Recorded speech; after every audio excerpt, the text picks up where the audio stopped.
Kita mau persiapkan hati kita buat Tuhan. Kita mau persiapkan sikap hati yang terbaik buat Tuhan. Untuk jemaat-jemaat yang masih di luar, yang belum duduk, mari kita menempati kursi-kursinya. Juga yang ada di bagian belakang, mungkin bisa kita maju ke depan ya. Kita isi kursi-kursi yang ada di depan.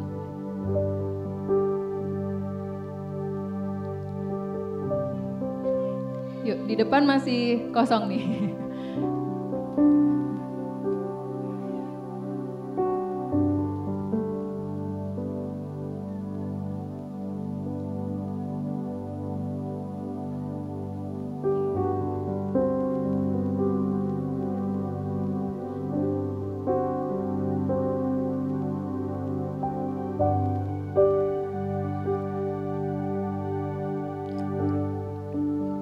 Saudara, mari kita masuk ke dalam saat teduh kita.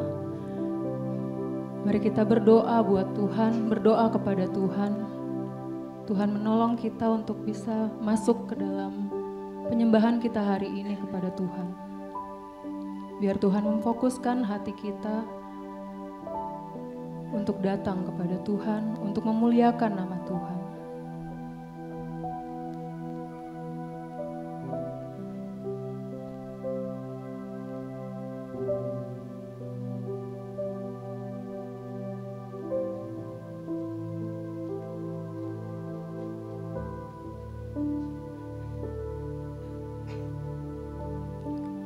Allah kami yang baik, Allah kami yang hidup, Allah kami yang luar biasa. Terima kasih Tuhan, hari ini kami datang kepada Tuhan, kami menyembah Tuhan.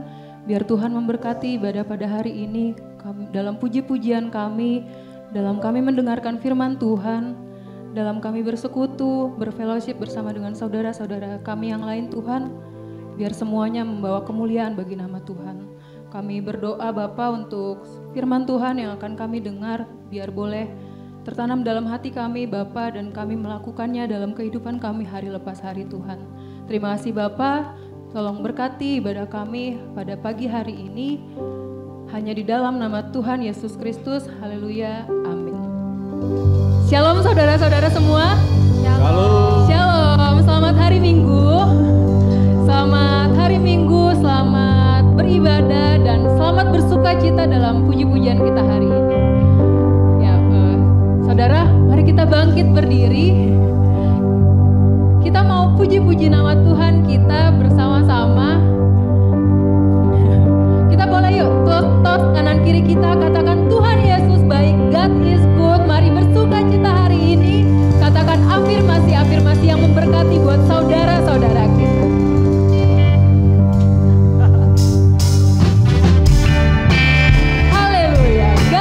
Good, God is awesome for us. Mari nyatakan, Allah itu baik, sungguh baik bagiku. Dia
kasih-Nya yang begitu besar bagi kita.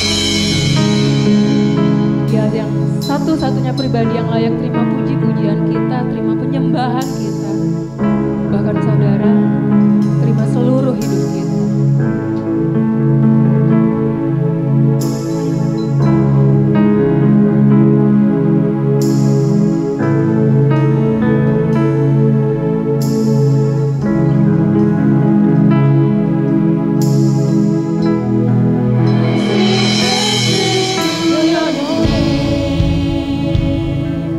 Oh Lord, praises to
biasa bagi kami. Engkau yang lebih dulu menunjukkan kebesaran-Mu bagi kami. Kami tahu Tuhan, hidup kami adalah untuk Tuhan, hidup kami adalah bagi Tuhan. Karena Engkau kebenaran kami, satu-satunya kebenaran.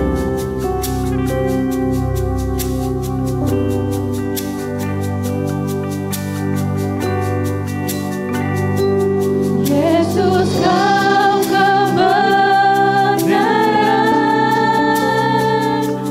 yang menyelamatkanku. Kau berikan kami pengharapan. Kau berikan kami hidup yang kekal. Dan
Mari kita berdoa.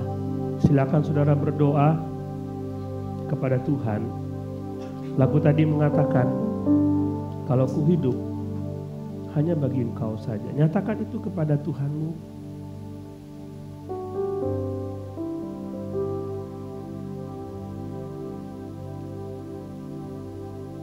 Kami sekarang sudah menjadi milik-Mu Tuhan, dan Kau milik kami. Karena itu apa yang kami pikir dan kami lakukan hanya tertuju kepada Engkau. Kalau kami hidup, kami hanya hidup bagi Tuhan, bukan yang lain. Urapi kami ketika kami belajar firman Tuhan. Tuhan tolong kami, dan Tuhan menerjemahkan firman Tuhan itu, supaya kalau kami mendengar, kami ditegur, dinasihati, dan dikuatkan oleh Engkau. Urapi kami semua. Dalam nama Tuhan Yesus kami berdoa. Amin. Silakan duduk saudara. Selamat pagi. Luar biasa, kita sudah sampai pasal yang ketiga dari surat Kolose. Jadi memang kita sengaja untuk belajar kitab per kitab, supaya nanti saudara sampai tahun berapa gitu ya, semua Alkitab saudara sudah selesai. Ya, sudah selesai dipelajari. Tapi biasanya gitulah orang tuh. Jangankan tahun lalu, minggu lalu aja udah lupa gitu. Khotbah ya. Minggu lalu apa ya kita ya? Nah, kalau yang ikut care group masih ingat, minggu lalu itu kita bicara mengenai pola pikir.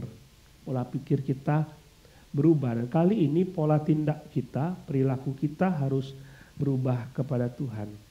Kalau kita tidak mengubah pola pikir kita, sulit sekali kita untuk mengubah pola perilaku kita. Kadang-kadang apa yang kita lakukan itu berasal dari pikiran-pikiran kita. Karena itu minggu lalu itu menjadi dasar bagi kita. Mari kita buka Alkitab kita coba lihat Kolose pasal yang ke-3. Kolose pasal 3, kita baca ayat yang ayat yang kelima ya. Kolose pasal 3 ayat 5 sampai 11.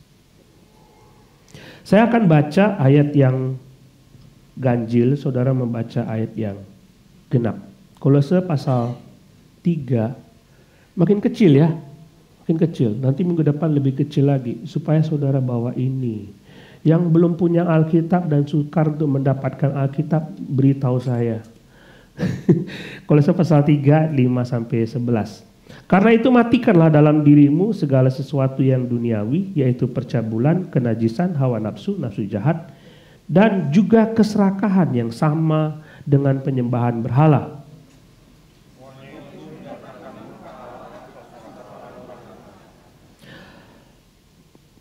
Dahulu kamu juga melakukan hal-hal itu ketika kamu hidup di dalamnya.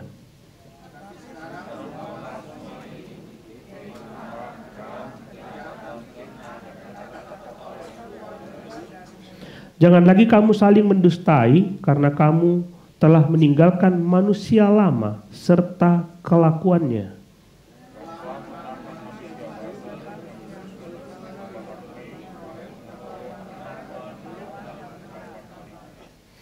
Dan dalam hal ini tidak ada lagi orang Yunani atau orang Yahudi, orang bersunat atau orang tak bersunat, orang barbar atau orang skit, budak atau orang merdeka, tapi Kristus adalah semua dan di dalam segala sesuatu. Kembali lagi kita menemukan Kristus adalah semua, only Him. Christ is enough, tidak ada yang lain. Nah, saudara coba lihat gambar berikut. Saya mencoba untuk mencari informasi dan membuka pikiran kita tentang apa yang akan kita khotbahkan. Ilustrasinya ini, saudara tahu ini apa? Ini antibiotik. Hampir semua kita tahu apa itu antibiotik. Nah, ada beberapa mungkin saudara yang kenal yang menjadi tenaga kesehatan dan saudara tahu, lebih tahu dari saya apa arti antibiotik, tapi saya akan coba jelaskan. Biasanya saudara mendapatkan obat ini, saudara diberikan petunjuk cara memakannya. Ya. berapa kali sehari atau 1 hari sekali, dan saudara harus minum itu. Dan ada yang unik dari antibiotik, ada satu kata yang ditambahkan ketika saudara menerima resep ini, yaitu habiskan. Selalu ada kata habiskan. Jadi kita tuh kadang-kadang sudah merasa oke lah, saya sudah sembuh, saya udah saya udah nggak apa-apa. Jadi kita berhenti. Padahal antibiotik ini jadi antibiotik ini digunakan untuk membunuh bakteri akibat infeksi. Kita sudah ada infeksi dalam tubuh, dan dokter menganjurkan antibiotik. Kita demam dalam tubuh kita, entah di luka di tangan di luar atau luka di dalam, itu membuat kita mendapatkan banyak bakteri dalam tubuh kita. Dan antibiotik ini gunanya supaya kita memakan itu, supaya bakteri dalam tubuh kita itu habis, terbunuh. Tapi masalahnya ada bakteri yang lemah, ada bakteri yang kuat. Ya, ada bakteri yang lemah, ada bakteri yang kuat. Maka ketika saudara makan pertama antibiotik, hari pertama, beberapa bakteri mati.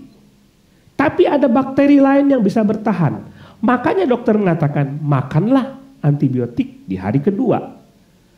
Masih ada lagi bakteri yang bertahan, makanlah antibiotik sampai hari yang ketiga. Ketika bakteri itu, kalau kita berhenti makan, bakteri itu kan tetap ada. Makanya antibiotik ini harus dimakan sampai habis, sehingga seluruh bakteri dalam tubuh kita benar-benar tidak ada dan kita aman. Prinsip itu yang dikemukakan oleh Rasul Paulus ketika dia berkata, matikanlah. Kalau kita tidak mematikan dosa, kita lihat di situ tentang dosa. Dia mengatakan matikanlah semua dosa. Jadi bukan hindari, bukan kamu matikan sedikit dosa, yang lain disimpan, yang lain disingkirkan. Dia bilang matikanlah, bunuh sehingga dia tidak punya daya lagi terhadap hidup saudara. Matikan. Jadi kita akan belajar hari ini how to kill your sin. Bagaimana membunuh dosa.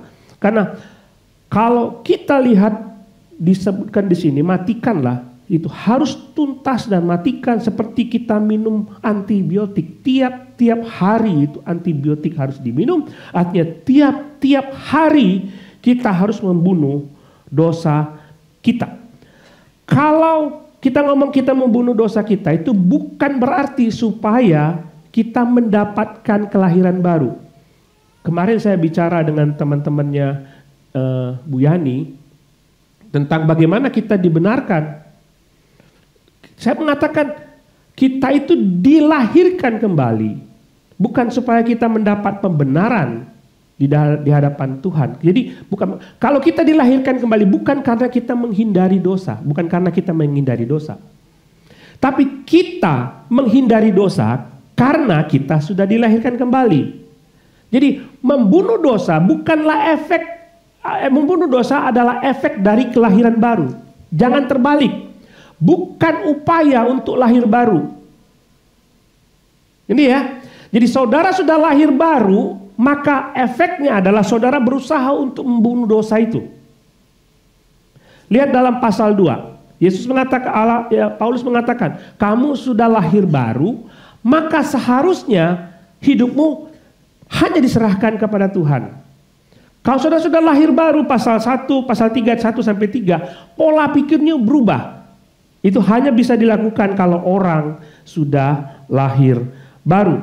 Nah, kita melihat di dalam ayat yang ke-5 itu. Matikanlah dalam dirimu segala sesuatu yang duniawi. Dan dia menyebutkan percabulan, kenajisan, hawa nafsu, nafsu jahat, dan semua keserakahan. Saudara lihat ini. Semua yang didaftarkan oleh Rasul Paulus itu bersifat seksualitas. Kejahatan-kejahatan seks yang ada di dalam di dalam manusia yang selalu menjadi hantu, selalu menggoda manusia untuk melakukannya. Kenapa dia catat ini? Ini bukan berarti kita meremehkan dosa lain. Tapi inilah yang pada waktu itu menjadi hal yang lumrah dilakukan oleh orang-orang Kolose. Tapi itu sudah mulai sekarang, penyimpangan-penyimpangan itu sudah menjadi sesuatu yang lumrah. Tapi coba kita lihat ya, dosa seksual bukan hanya dialami oleh orang-orang yang tidak percaya, tapi menggoda setiap orang percaya untuk lakukan itu. Kedagingan kita, sifat-sifat dosa kita, membuat kita ingin selalu melakukan itu. Tergoda, mudah sekali tergoda karena kita masih di dalam dunia. Ini, coba lihat, seksualitas, sexual immorality, yaitu moralitas seksual, itu porno, bukan pornografi. Jadi pikiran-pikiran yang kotor itu, kelakuan-kelakuan yang tidak benar, itu selalu ada aktivitas seks di luar nikah. Belum resmi, sudah melakukan hubungan seks. Ini yang ditentang. Jadi jelas sekali tidak normal bagi kita sebagai orang Kristen. Ini bukan kita. Ini bukan kita. Lalu kenajisan, pikiran-pikiran kotor. Kita selalu memikirkan dengan, Yesus sudah mengingatkan kalau kamu menginginkan seorang dan itu dalam pikiranmu dan kamu belum melakukannya, itu sudah dosa. Bayangannya selalu ke situ. Kemudian hawa nafsu, penyimpangan seksual. Nanti kita akan lihat contohnya. Nafsu jahat, keinginan untuk melakukan kejahatan seks, semua berkenaan dengan seksualitas, dan itu masih ada sampai sekarang. Coba lihat contoh Roma pasal 1 ayat 27. Demikian juga suami-suami meninggalkan persetubuhan yang wajar dengan istri mereka dan menyala-nyala dalam birahi mereka seorang terhadap yang lain, sehingga mereka melakukan kemesuman laki-laki dengan laki-laki. Siapa bilang laki-laki dengan laki-laki itu harus diresmikan di gereja? Sementara Alkitab sendiri mengatakan itu hal yang tidak wajar. Itu dosa.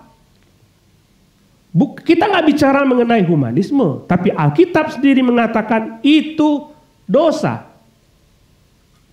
Bicara mengenai ini kan saya terjebak di dalam tubuh saya yang sebenarnya bukan laki-laki, saya sebenarnya perempuan. Saya bisa dong disebut perempuan. Alkitab mengatakan laki-laki ini dosa loh. Ini nggak wajar menurut firman Tuhan dalam Roma pasal 1 ayat 27, itu tidak wajar. Suami-suami meninggalkan persetubuhan yang wajar dengan istrinya. Yang wajar itu dengan istri. Kalau dengan istri orang lain nggak wajar, tuh pikir aja. Itu firman Tuhan yang ngomong. Yang wajar itu dengan suami sendiri. Kalau dengan suami orang lain enggak wajar, itu dosa. Itu harus ditinggalkan. Jadi ini penyimpangan. Kalau saudara belum resmi menikah, ini disebut istri ya. Kalau bukan istri, kalau pacar, wajar nggak? Tidak wajar.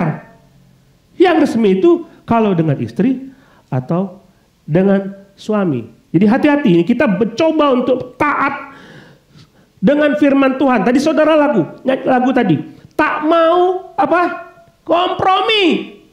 Kedasarnya adalah kebenaran firman Tuhan. Aku mau taat kepada kebenaran firman Tuhan dan aku tidak mau kompromi dengan yang lain. Itu harus radikal dalam hidup kita. Nah, firman Tuhan mengatakan, kalau saudara melakukan hubungan seks dengan orang lain yang bukan istri, bukan suami, itu tidak wajar, penyimpangan terhadap firman Tuhan. Nah, mungkin saudara mengatakan begini, Pak, saya tidak itu, saya setia kepada suami, saya setia kepada istri. Nah, saya tidak ingin mempersempit ini dengan hanya bicara dosa-dosa seksual. Dia banyak dosa lain. Kalau saya mencatat, kita mencatat dalam Alkitab, dosa-dosa yang ada dalam yang bisa kita lakukan itu ribuan dan banyak sekali. Saya hanya mencatat beberapa bagian yang mungkin saudara bisa lihat. Coba lihat. Ini baru sebagian. Perzinahan, kemarahan, arogansi, kepahitan, ngomel, ya, hujat, sombong, berbuat onar, menuntut saudara seiman. Maksudnya begini, kalau saudara berselisih dengan saudara seiman, saudara pergi ke pengadilan dan minta supaya saudara seiman itu dituntut. Itu tidak benar.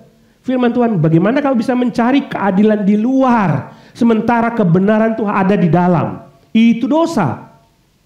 Dan apalagi di situ, disebutkan di situ, mabuk. Jadi yang minum-minum sampai mabuk, Tuhan nggak mau itu. Menipu, perceraian, Tuhan membenci itu semua. Ketidaktaatan, homoseksualitas, permusuhan, iri hati, iri lihat teman kita lebih berhasil. Itu nggak boleh. Gini loh, kalau iri itu begini. Kalau Tuhan memberikan kepadamu sesuatu yang menurut kamu, ini kok Tuhan kasih ke dia lebih banyak, itu kok dia diberkati. Soalnya tidak menghargai apa yang Tuhan berikan. Benar nggak? Saya diberi sesuatu, kok cuma segini sih? Saya tidak menghargai siapa yang memberi saya. Kita diberikan oleh Tuhan kepada sesuatu lalu kita iri hati, artinya kita tidak menghargai apa yang Tuhan berikan kepada kita. Kesaksian palsu, pikiran kotor, serakah, hawa nafsu, menggerutu. Paling banyak orang Kristen seperti itu. Menggerutu, pertengkaran, mencerca, fitnah, penyembahan berhala, mencuri, tidak mau mengampuni. Nah ini, kita disakiti oleh orang lain, kita tidak pernah mau mengampuni, tidak taat kepada firman Tuhan, sihir. Semua itu adalah dosa dan harus kita tinggalkan sebagai umat Tuhan. Sekali lagi, jangan pernah ngomong, Pak Pendeta, sekalipun daftar ini dibuat, tidak ada saya seperti itu. Bapak tulis aja semua dosa, saya tidak akan berdosa. Sombong sekali. Hati-hati, firman Tuhan mengatakan ketika kamu menyatakan dirimu berdiri teguh, hati-hati. Ketika kita memiliki kesombongan iman, kita bisa jatuh. Kita bisa jatuh. Lihat ayat 6. Semuanya itu mendatangkan murka Allah. Murka, kalau kita bicara murka, orang-orang yang berdosa yang tidak taat kepada Tuhan akan mendapatkan murka Allah selama-lamanya di neraka. Tapi itu bukan berarti setiap orang Kristen lepas dari hukuman. Pasti ada sanksi dari Tuhan, apapun itu. Setiap dosa pasti ada sanksi. Yang contoh dalam Alkitab, saudara kenal Ananias Safira? Dosanya biasa-biasa aja, kami ya biasa aja lah. Ulah saya memberi kok. Saya jual tanah saya walaupun saya tidak memberikan semuanya, tapi saya kasih kepada Tuhan. Tapi dia menipu, dia mengambil nama bahwa ya saya jual semuanya, saya kasih semuanya. Dia sombong padahal dia tidak mengambil semuanya. Itu arogansi dan sombong, menipu jemaat Tuhan. Maka Tuhan membunuh dia. Kelihatannya kejam Tuhan, tapi itu sanksi yang Tuhan berikan kepada kita. Kalau kita melakukan dosa-dosa seperti itu, kita melakukan semua dosa itu adalah kejahatan di dalam Tuhan. Nah saudara nyanyikan lagu tadi, saya tidak mau kompromi, saya tidak mau taat kepada dosa, saya hanya fokus kepada Tuhan dan saya akan tinggalkan itu semua. Tapi itu tidak mudah. Siapa yang bisa menahan semua dosa-dosa gitu? Siapa yang bisa menahan kesombongan? Siapa yang bisa menahan iri hati? Lihat saudara kita diberkati lebih dari kita. Kita merasa iri hati dan tidak adil itu Tuhan. Semua dosa itu mengintip. Firman Tuhan mengatakan dalam 1 Petrus, hati-hati, iblis seperti singa yang mengaum dan siap untuk menerkam kita kalau kita lengah. Maka kita harus punya strategi bagaimana seharusnya kita menghalangi dan membunuh dosa itu. Paulus katakan, matikanlah semuanya itu. Harapannya adalah kalau kita matikan itu, kita tidak punya niat lagi untuk melakukan itu. Kita kuat. Kita kuat. Nah, bagaimana cara mematikan? Coba lihat ini kata. Yang pertama adalah ingat status saudara sebagai manusia baru. Lihat firman Tuhan. Dahulu kamu juga melakukan hal-hal itu, tapi dan ketika kamu hidup di dalamnya, dan sekarang buanglah itu semua, yaitu marah dan geram, karena kamu dulu kamu manusia lama dan sekarang kamu menjadi manusia baru. Dan kalau kamu melakukan itu bukan kamu. Saudara, saya ingat sebuah film James Bond. James Bond itu terkenal playboy, suka wanita. Di mana-mana film dia itu selalu ada wanita. Dan unik satu kali dia pergi ke Amerika Latin. Saya lupa judul filmnya, mungkin The Tale of Panama. Dia nginap di sebuah hotel dan dia lihat ke seberang, di situ dia melihat pasangan suami istri sedang berhubungan seks. Dia wow. Dia matanya mulai membelalak dan dilihat. Dia tertarik untuk lihat terus. Sampai satu titik dia bilang, oh no, that's not me. Come on, Bond, that's not you. Lalu dia tutup hordeng, dia tidur. That's not you. Don't do it, that's not you. James Bond, that's not you. Jadi maksud saya begini, saudara sudah orang baru, sudah manusia baru, dan ketika godaan itu muncul, saudara akan ngomong, that's not me anymore. Itu bukan saya lagi. Dulu saya kayak gitu, sekarang bukan lagi. Mengerti? Jadi kalau misalnya saudara sudah pergi keluar kota dan saudara meninggalkan keluarga lalu ketemu dengan wanita cantik dan tertarik dan untuk digoda, kan mudah sekali kita digoda. Dan begitu digoda, kita pikir pusing kepala ini. Tapi pikirlah, begitu godaan itu datang, saudara akan mengatakan, that's not me, go away. Itu bukan saya. Saya yang baru. Saya akan setia kepada istri saya akan setia kepada suami saya akan setia kepada Tuhan saya. Pikirlah, begitu dosa mengintip sedikit saja, saudara mengatakan, that's not me, stop. Saudara manusia baru. Saudara di sekolah, nyontek itu kan biasa. Siapa yang gak pernah nyontek, angkat tangan. Oh semua pernah ya. Nyontek itu biasa.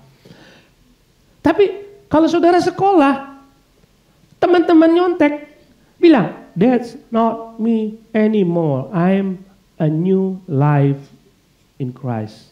Saya orang baru di dalam Tuhan. Nyontek bukan saya lagi.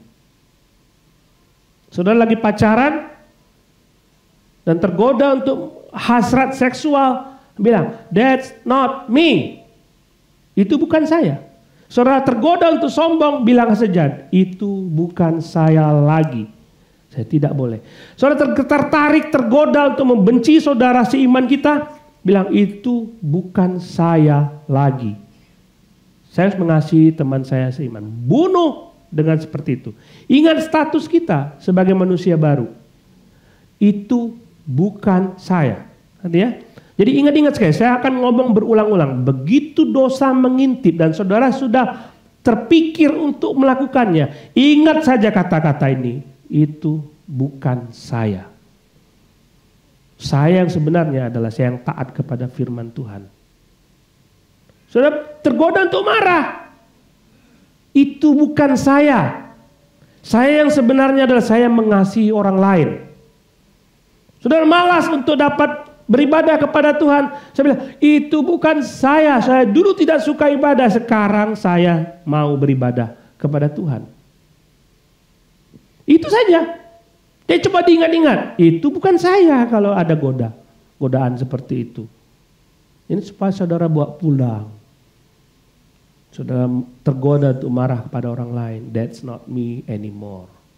Saya yang sebenarnya adalah saya yang di dalam Tuhan.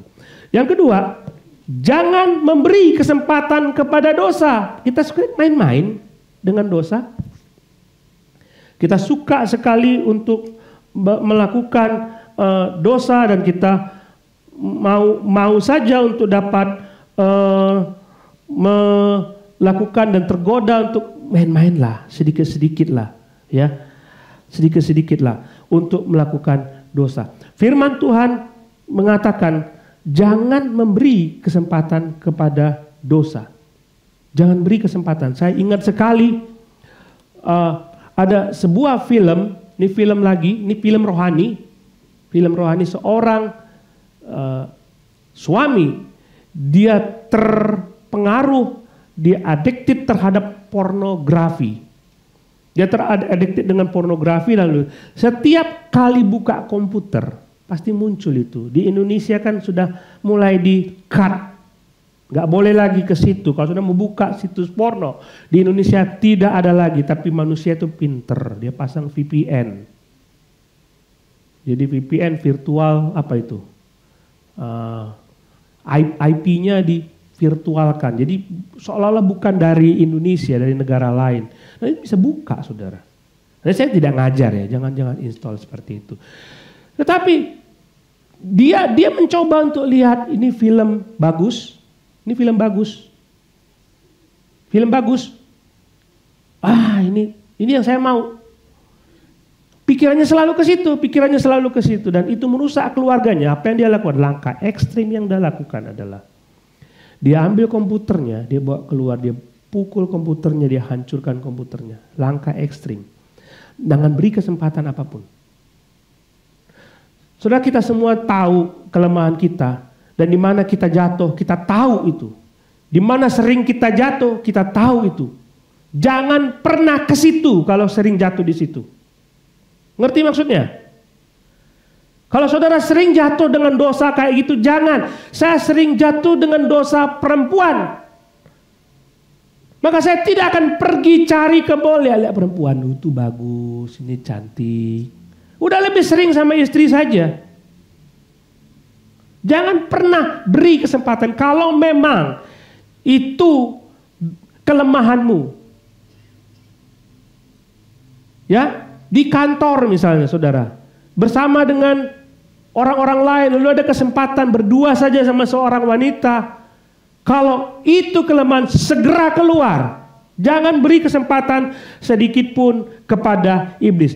Saudara, kata matikan itu, jangan beri apapun kesempatan kepada iblis untuk dapat ambil bagian. Contoh konkretnya begini, yang seperti Yesus katakan. Jika engkau punya mata dan matamu itu menyesatkan engkau, cungkil matamu daripada kamu berdosa. Ekstrimnya kayak gitu. Jika tanganmu ini melakukan dosa, potong aja tanganmu itu. Mau kayak gitu. Tapi siapa di antara kita yang bisa meninggalkan dosa? Kalaupun mata kita dicungkil pun, pikiran kita itu masih bisa melakukan dosa. Ekstrimnya kayak gitu loh saudara. Tuhan pasti tidak ngomong kalau itu dilakukan, saya itu dilakukan. Kira-kira orang TLCC cacat semua nggak ya? Oh iya dia, kok tadi kemarin minggu lalu punya mata, kok hari ini kok nggak ada mata? Iya Pak, saya berdosa Pak, ya nggak bisa, ini mata saya jahat sekali. Ini minggu depannya saya lihat lagi tangannya buntung. Kayak gitu saudara. Nah, matikan itu maksudnya jangan beri kesempatan lah, sedikit pun. Kalau memang itu kelemahanmu, jangan beri kesempatan sedikit pun. Kemudian yang ketiga saudara, Kalau saudara ingin meninggalkan dosa, setialah baca firman Tuhan. Saudara setia baca firman Tuhan. Ada 2 ekor anjing hitam dan anjing putih. Ini saya ilustrasi sudah lama sekali. Pada waktu saya masih pemuda, saya ditanya oleh seorang ibu dari mahasiswa seminari. Bagaimana caranya anjing putih bisa menang kalau berantem sama anjing hitam? Atau sebaliknya, bagaimana caranya anjing hitam bisa berantem? Kalau hitam kan kita identik dengan kejahatan. Lihat anjing hitam serem kan, anjing putih kan bagus, lucu. Bagaimana anjing putih bisa menang lawan anjing hitam? Bagaimana caranya? Caranya adalah saudara atur asupan makanannya. Saudara kasih makan anjing putih yang bagus, saudara tidak kasih makan anjing hitam. Caranya seperti itu. Nah, kita itu kayak gitu. Kita mendapat asupan firman Tuhan, diberi kesempatan, ada Alkitab. Dulu susah loh, saya tuh mau beli Alkitab aja mahal. Sekarang saudara punya HP dan saudara bisa download, itu murah sekali. Tapi begitu sudah bisa download di Alkitab, di HP pun, Alkitab pun tidak dibaca. Jadi asupan makanan kita nggak ada. Sementara otak kita, pikiran kita, selama dari pagi sampai sore buka internet. Asupan yang kotor masuk, asupan yang bersih saudara tidak berikan. Pikiran-pikiran dari dunia, berita-berita dari dunia, ajaran-ajaran dari dunia masuk dalam pikiran kita. Sementara firman Tuhan tidak masuk. Jadi kalau saudara makin malas baca Alkitab, makin sering dosa masuk ke dalam diri saudara. Ayo tobat, baca Alkitab. Di sini ada grup baca Alkitab. Kenapa ada grup? Supaya menjaga akuntabilitas. Terlihat siapa yang baca Alkitab. Kalau saudara ngomong, Pak, maafkan saya berdosa terlagi Pak. Ya kenapa? Karena memang kamu tidak pernah ditegur oleh firman Tuhan tiap hari. Baca, itu firman Tuhan. Bukan cuma baca. Baca mudah saja, tapi saudara coba pikir apa yang bisa saudara, firman Tuhan itu mengisi terus, sehingga pada waktu saudara keluar dari rumah saudara, firman Tuhan itu terus ada menaungi pikiran saudara sehingga saudara tidak mau melakukan dosa. Jadi 3 cara. Saya mencatat, saya lihat di internet ini, saya coba nyontek ya di internet ya. Kira-kira how to kill your sin. Saya coba cari di internet how to kill your sin. Jadi tokoh-tokoh teolog punya teori-teori dan mereka mencatat banyak sekali teori bagaimana untuk membunuh dosa. Nah, waktu saya lihat itu, ada seorang yang terkenal sekali mengarang buku How to Kill Your Sin. Dia mencatat 16 resep. Saudara mau saya bicarakan itu semua? Enggak mau kan?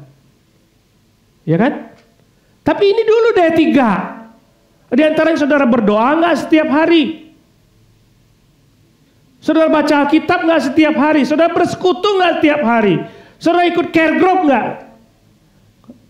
Care group itu penting supaya saudara bisa saling menguatkan satu sama lain. Tapi saudara menganggap mudah sekali, saya enggak perlu orang lain, saya hidup diri saya sendiri. Mudah sekali kita untuk tergoda untuk melakukan dosa. Minggu lalu kita belajar bagaimana pikiran kita seharusnya tertuju kepada Tuhan, kita tidak memikirkan, fokus kita ke sana. Sekarang bagaimana caranya kita bisa hidup benar di hadapan Tuhan. Sekali lagi saudara, kalau ada dosa datang, mengintip saudara, artinya saudara akan mengatakan, that's not me. Aku yang sebenarnya adalah aku yang taat kepada firman Tuhan. Aku orang baru, manusia baru. Aku bukan lagi manusia lama. Memang celaka saudara, kita ini ditangkap oleh Tuhan. Tuhan menanamkan sifat-sifat baru dalam diri kita. Tapi Tuhan masih tetapkan kita di dunia, masih tinggal di tubuh yang berdosa ini. Sampai seperti Paulus mengatakan, celakalah aku manusia berdosa. dalam pikiranku hanya adalah pikiran-pikiran yang kotor. Tetapi kalau Tuhan mengatakan, memang itu kesempatan bagi kamu untuk tinggal di dalam dunia. Sementara kau memikirkan hal-hal yang bersifat surgawi. Kamu tinggal di sini, tapi nilai hidupmu adalah nilai hidup surgawi. Ada satu ilustrasi yang saya ingin berikan kepada saudara. Ada satu gambar yang beruang, coba Mike. Ya, ini wanita di rumahnya itu ada banyak sekali binatang peliharaan. Dan semuanya adalah binatang-binatang liar. Ular, beruang, lalu singa, macan. Dia suka pelihara binatang-binatang seperti itu.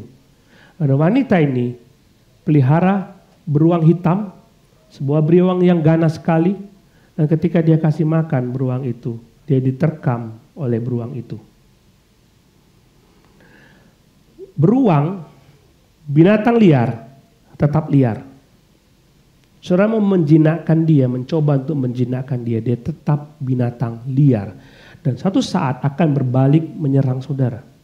Kalau saudara tidak bisa mengenangannya, satu saat akan berbalik. Jadi dia masuk ke kandangnya, kasih dog food ke anjingnya, ke beruangnya, dan mencoba seolah tidak ada apa-apa dengan beruang itu. Dia bersihkan kandangnya, masuk saudara. Tidak dari luar, masuk. Dia pikirnya sudah lama sama saya. Binatang liar, tetap binatang liar. Ketika dia melihat tuannya, dia mencabik-cabik tuannya, dan dia mati. Dosa, tetap dosa. Kalau saudara seperti wanita ini pelihara dosa, dan mengatakan tidak ada apa-apa, hati-hati. Suatu saat, saudara akan diterkam, dan saudara mati. Mungkin di antara saudara sudah lama jadi orang Kristen. Saudara dikukung oleh dosa. Saudara melakukan dosa. Saudara senang dengan dosa. Hanya tiap minggu saudara terlihat di gereja, baik, duduk, menyanyi memuji Tuhan begitu luar biasa. Tapi sebenarnya di luar saudara pelihara dosa. Saat ini, seharusnya sudah bertobat. Firman Tuhan dari 1 Yohanes pasal 1 ayat 8 dan 9. Kalau kita mengaku bahwa kita tidak berdosa, kita berdusta. Tapi akui setiap dosa itu. Dan Tuhan mengatakan dalam ayat 9, Dia adalah Allah yang setia dan adil. Begitu saudara tidak mengakui dosa, Dia tidak akan mengampuni. Tapi begitu saudara mengakui, Tuhan, oke, sekarang saya sadar, saya punya dosa, saya harus tinggalkan itu. Saya mengakui saya berdosa. Tuhan akan kembali merangkul saudara. Amin. Dia sayang kepada saudara. Kalau dia bocorkan dosa itu kepada publik, itu artinya dia sayang. Kalau dia tidak mengakui dosa, dia akan bocorkan itu kepada publik dan saudara malu kan? Itunya sayang. Akui dosamu. Tapi kalau saudara tidak mengakui dosa, dia bocorkan sehingga saudara malu. Dan oke, saya bersalah. Tapi bukan berarti dia jahat. Itu supaya saudara kembali kepada Tuhan. Matikan. Datang kepada Tuhan. Apapun itu. Apapun itu. Saya banyak ketemu dengan orang yang berpacaran. Yang bilang, Pak Pendeta, maaf ya saya mau mengakui. Seorang wanita datang kepada saya mengakui bahwa saya berhubungan seks dengan pacar saya. Oke, kan kita berdoa. Kita berdoa. Jadi apa yang harus kamu lakukan? Ya saya akan tinggalkan. Sampai sekarang dia tinggalkan itu semua. Matikan. Kalau saya harus kehilangan pacar saya tidak apa-apa. Saya tinggalkan pacar saya. Supaya saya benar di hadapan Tuhan. Matikan. Mari kita berdoa. Saya mengajak saudara berpikir sekarang Dosa apa yang paling saudara pegang dan saudara sayangi? Saudara simpan rapat-rapat. Saya ingin saudara mengakui di hadapan Tuhan.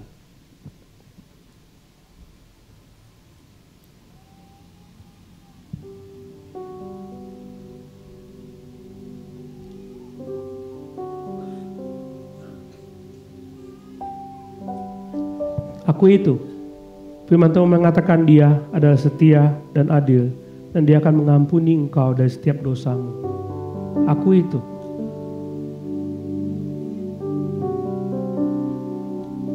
Kalau saudara ingin berbicara kepada saya sebagai hamba Tuhan, saya ingin berdoa kepada saudara. Datang kepada saya dan berbicara. Saya tidak akan bicara ini kepada orang lain. Etika seorang hamba Tuhan adalah menjaga setiap rahasia.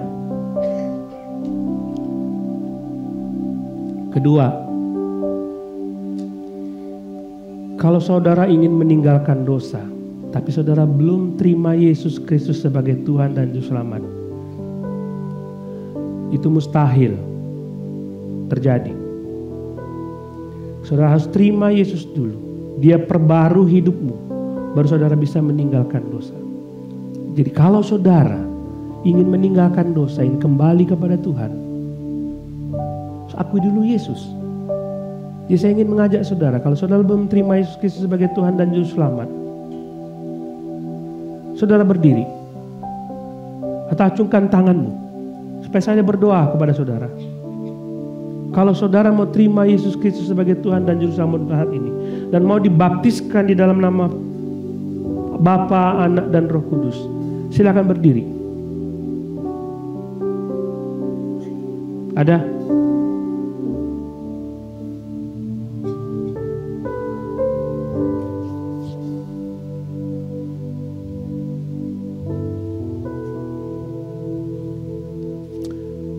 Silakan berdoa saudara, akui setiap dosamu dan bertekad untuk meninggalkannya.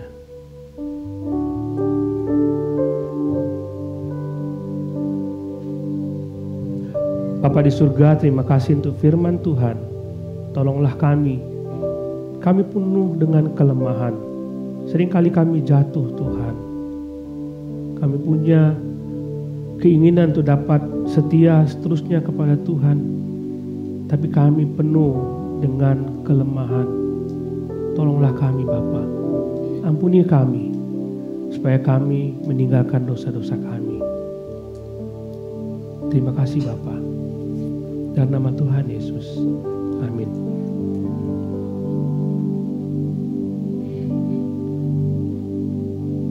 Amin. Puji Tuhan. Saudara, hari ini komitmen kita diperbaharui bahwa kita bertekad akan menjauhi bujukan dunia. Biar ini yang menjadi komitmen kita, janji kita bagi Tuhan.